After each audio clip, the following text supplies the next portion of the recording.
ከዚች ሴት መራቅ ይኖርብሃል። አንዳንድ ጊዜ በህይወታችን ውስጥ ማስወጣት ያሉብን ሰዎች አሉ አይደለ? አንተም በፍቅር ግንኙነት ወይም ደግሞ በፍቅር ህይወትህ ከአንዲት ሴት ወይም ደግሞ ከሆነች ሴት ጋር ከሆነች ቆንጅዬ ልጅ ጋር ግንኙነት ለመጀመር ስታስብ ብዙ ውጣ ውረዶችን ታሳልፋለህ። ማለት አብራች ትዘልቅ ይሆን ወይስ ደግሞ ትተወኝ ይሆን ትለየኝ ይሆን? በጣም ብዙ የሚያሳስብ ነገር ይኖራል። ዛሬ ግን እኔ መራቅ ያለብህ ህይወትህን ልታበላሸው የምትችለዋ ሴት አንተ ያችን ሴት እንዴት አድርገህ መራቅ አለብህ? ወይም ደግሞ የትኛዋን ሴት ነው እምርቃት? ምን አይነት ሴት ናት? እኔ እኮ ግራ ገባኝ። የትኛዋን ሴት ልራቃት? የትኛዋ ናት ጥሩ? የትኛዋ ናት መጥፎ ብለህ ግራ ተጋብተህ ሊሆን ይችላል። እኔ ግን ዛሬ ከየትኛዋ ሴት መራቅ እንዳለብህ እነግርሃለሁ። ለሳቢሳ ሚዲያ አዲስ ከሆናችሁ ሰብስክራይብ አድርጉ። ሀሳብ አስተያየታችሁን ኮሜንት ላይ አስቀምጡልኝ። መልካም ቆይታ። መራቅ ያለብህ ሴት ወይም ደግሞ ከዚህ ሴት መራቅ ይኖርብሃል። አንደኛዋና የመጀመሪያዋ ሴት ልትርቃት የሚገባት ሴት ብዙ ወንዶች ጋር የነበረችን ሴት ነው። ብዙ ምግብ የሚበላ ሰው እርካታው በጣም ይርቃል። ረጅም እርካታ ማለት ብዙ ምግብ ብዙ ማጣጣም የሚያውቅ ሰው ወይም ደግሞ ብዙ ምግቦችን በልቶ የሚያውቅ ሰው የሆነ ምግብ ለማጣጣም የሆነ ምግብ ይጣፍጣል ለማለት በጣም ይከብደዋል። ብዙ ወንዶች ጋር የነበረችም ሴት እንዲሁ በቀላሉ አትረካም፣ አትደሰትም። ልምድ ሲኖራት ከቀድሞዎቹ ጋር ታወዳድራለች። ካንተ በጣም ብዙ ትጠብቃለች። ለምን? በዙሪያዋ ለምሳሌ 2 ወንድ የምታውቅ ሴት እና 10 8 9 ወንድ የምታውቅ ሴት በፍጹም እኩል አይደሉም። ስለዚህ ከዚህ ሴት መራቅ ይኖርብሃል። በጣም ብዙ ወንዶችን በህይወቷ የምታውቅ ከብዙ ወንዶች ጋር ግንኙነት የነበራት ሴት፣ ከብዙ ወንዶች ጋር የፍቅር ግንኙነት፣ ከብዙ ወንዶች ጋር ያልጋ ላይ ጨዋታ ጀምራ ከነበረች ሴት ራስክን ልታርቅ ይገባሃል። ሁለተኛዋ ራስክን ማራቅ ያለብህ ወይም መራቅ ያለብህ ሴት በማህበራዊ ሚዲያ ተጋልጣ ፎቶ የምትለቅ ሴት። ይቺ ሴት ብዙ ወንዶችን ለማማለል የምትሞክር ናት። ራሷን ለገበያ የምታቀርብ ሴት ናት። የሆነ ከወንዶች ቁንጅናዋንና ማራኪነቷን ወይም ወንዶች ውበቷን አይተው እንዲመጡ ወንዶች ማራኪነቷን ውበቷን ለማረጋገጥ ጥረት የምታደርግ ሴት ናት። በፍጹም ይችን ሴት ተዋት። ለምሳሌ ኢንስታግራም ላይ ገብተህ በጣም ቆንጆ ሴት ልታይ ትችላለህ። በቃ ውብ ናት፣ ግን ደግሞ ስርዓት ያላት አለባበሷ ስነ ስርዓት ያለው ከሆነች ምናልባት ይች ሴት ልትሆን ትችላለች። ግን ደግሞ ራሷን በጣም ተገላልጣ ራቁት ፎቶዎች ጡቷን የሚያሳይ በቃ ማሳየት የሌለባትን የሰውነት አካል ልታሳይ የሞከረች ሴት ከሆነች ከዚህ ሴት ራቅ። ለምን መሰለች? ሴት ራሷን እየሸጠች ነው። ራሷን ለገበያ እያቀረበች ነው። ራሷን ሚዲያ ላይ ኦልሬዲ አውጥተዋለች። ሰዎች እዩኝ፣ ወንዶች ውበቴን እዩት፣ ቂጤን እዩት፣ ዳሌን እንትኔን እዩት፣ ያምራል እና ተስባችሁ ወደ እኔ ነው እያለች ስለሆነ ከዚች ሴት መራቅ ይኖርብሃል። ራስክን አሁኑን ማግለል ይኖርብሃል። ሶስተኛው በቀላሉ የሚገኙ ሴቶች ናቸው። በቀላሉ መገኘት የሚችሉ ሴቶች ርካሽ ናቸው። ርካሽ ነገር መፈለግ ዋጋህን ያወርደዋል። እቃው ተገኘ ብለህ ርካሽ ሴት ጋር አትጋደም። ደረጃህን ያወርደዋል፣ ክብርህን ይቀንሳል። ወርቅ ውድ የሆነው በቀላሉ ባለመገኘቱ ነው። ከአፈር በምንም አይበልጥም።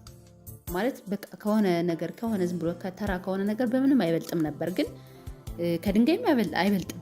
ግን ምንድነው? ድንጋይን በቀላሉ ታገኘዋለህ፣ አፈርን በቀላሉ ታገኘዋለህ፣ ወርቅን ግን በቀላሉ አታገኘውም። ስለዚህ በቀላሉ የሚገኙ ሴቶች የሆነ ቶሎ ጠይቃት እሺ የምትል ቶሎ ጠይቃት አልጋ ላይ አብራ የምትጋደም ሴት ከሆነች ለዛኛው ወንድ እንደዛ ናት። ርካሽ ስለሆነች ማንም የመጣ የሄደ ሁሉ እሷን መጫወቻ የሚያደርጋት እሷን መደበሪያ መዝናኛ ያደርጋታል። ከዚች ሴት ልትርቅ ይገባሃል። አራተኛዋ መራቅ ያለብህ ሴት ቅናተኛ ሴት ናት። ይቺ ሴት ከጓደኞችህን እህቶችህን ሁሉ የምትጠላ ናት። ቅናት ከበታችነት ስሜት የሚመነጭ ነው። ከወዳጅ ዘመድ ጋር ግንኙነት እንዲኖረው በፍጹም አትፈልግም፣ አትፈቅድም። ሁሉም ትኩረት እሷ ላይ እንዲሆን፣ ሁሉም ትኩረትህን እሷ ላይ እንዲሆን ነው ፍላጎቷ። ቅናተኛ ሴት ምን ታደርግላለች? በነገራችን ላይ ቅናት ቤትህን፣ ትዳርህን፣ በጣም ብዙ ነገርህን ነው የሚበጠብጠው። በጣም ብዙ ነገርህን፣ ህይወትህን ያሳጣል። የሰው ልጅ በቅናት ምክንያት ራሱን ሊያጠፋ ይችላል። በቅናት ምክንያት ኢቭን አንተን ልታጠፋ ህይወትህን ልታበላሽብህ ምናምን ትችላለች። ስለዚህ ከቅናተኛ ሴት ራስህን ማራቅ ይኖርብሃል። ከዚህ ሴት በፍጹም ራቃት፣ አትሆንህም። በቃ ህይወትህን ልታበላሽብህ እንጂ ህይወትን ልታለመልምብህ አትችልም። ኢቭን ቀርቶ ከሴቶች ጋር ስትሆን አንዳንዴ ፍቅር ቅናት አለ አይደል? እንደዛ ሁላ አይደለም። ከእህቶች ጋር ስትሆን ከእናት ጋር ስትሆን ሁላ ሊሆን ይችላል። ከጓደኞች ጋር ወጥተህ ስትዝናና በእያንዳንዱ ጉዞ ላይ ቅናተኛ የሆነች ሴት አለች። ይቺ ደግሞ ቅናት ከየት መጣ ብትለው የበታችነት ስሜት ስለሚሰማት ነው። የተተወች ስሜት ይሰማታል። ኦኬ እኔን ትቶኛል፣ ወደ ሌላ ሴት እየሄደ ነው፣ እኔ እንዲያለኝ ነው፣ እኔ እንዲያረገኝ ነው ከሚል ስሜት ስለሚመጣ ይችን ሴት መተው ይኖርብሃል። ቅናተኛ ሴት ህይወትህን ትበጠብጠዋለች። ትዳርህን ብታገባ ቤትህን፣ ልጆችህን፣ ብዙ ነገርህን፣ ገንዘብህን ነው የምታሳጣ። ስለዚህ ቅናተኛ ማለት ቅናት በአግባቡ ጥሩ ነው፣ አሪፍ ነው።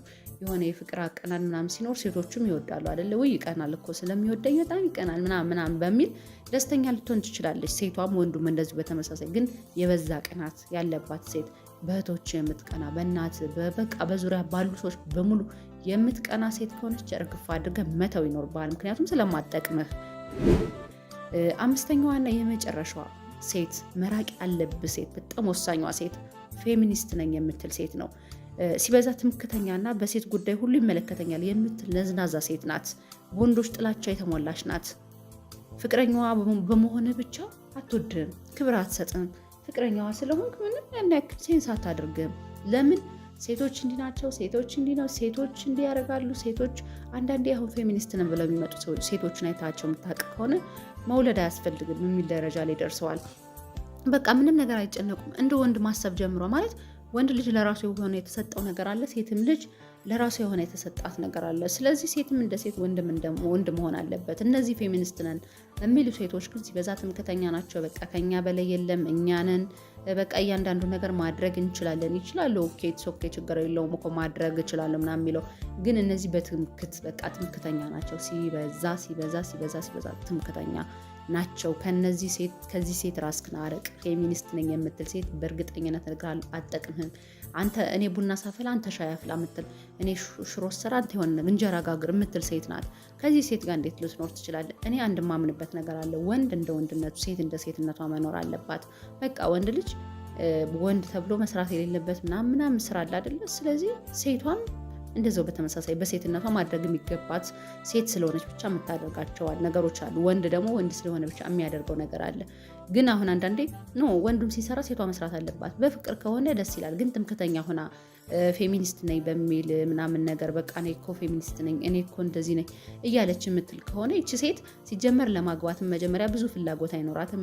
ኑሯት እንኳን ብትቀርባት ህይወትህን ነው፣ ትዳርህን፣ ቤትህን ነው የምታመሰቃቅልብህ። ትምክተኛ ናት። አለቃ መሆንን ነው የምትፈልገው።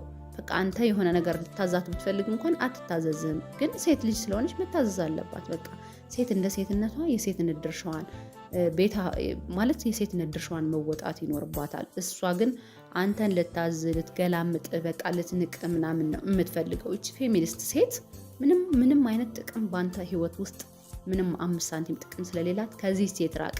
ከነዚህ 5 ሴቶች ውስጥ እነዚህን 5 ሴቶች በቃ ከራክ ያንተ ህይወት ደስተኛ እንደሚሆን በእርግጠኝነት ነው የምነግርህ።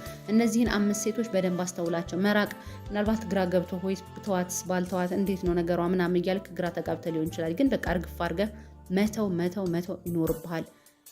ውድ የሳቢሳ ቤተሰቦች የዛሬው ፕሮግራም ይህን ይመስላል። ለሳቢሳ ሚዲያ አዲስ ከሆናችሁ ሰብስክራይብ አድርጉ። ሀሳብ አስተያየታችሁን ኮሜንት ላይ አስቀምጡልኝ። እንዲሁም እንዲሰራላችሁ የምትፈልጉት ሀሳብ ካለም ጻፉልኝ። ቲክቶክ ላይ ገብታችሁ ሳቢሳ ብላችሁ ፎሎ አድርጉኝ። መልካም ጊዜ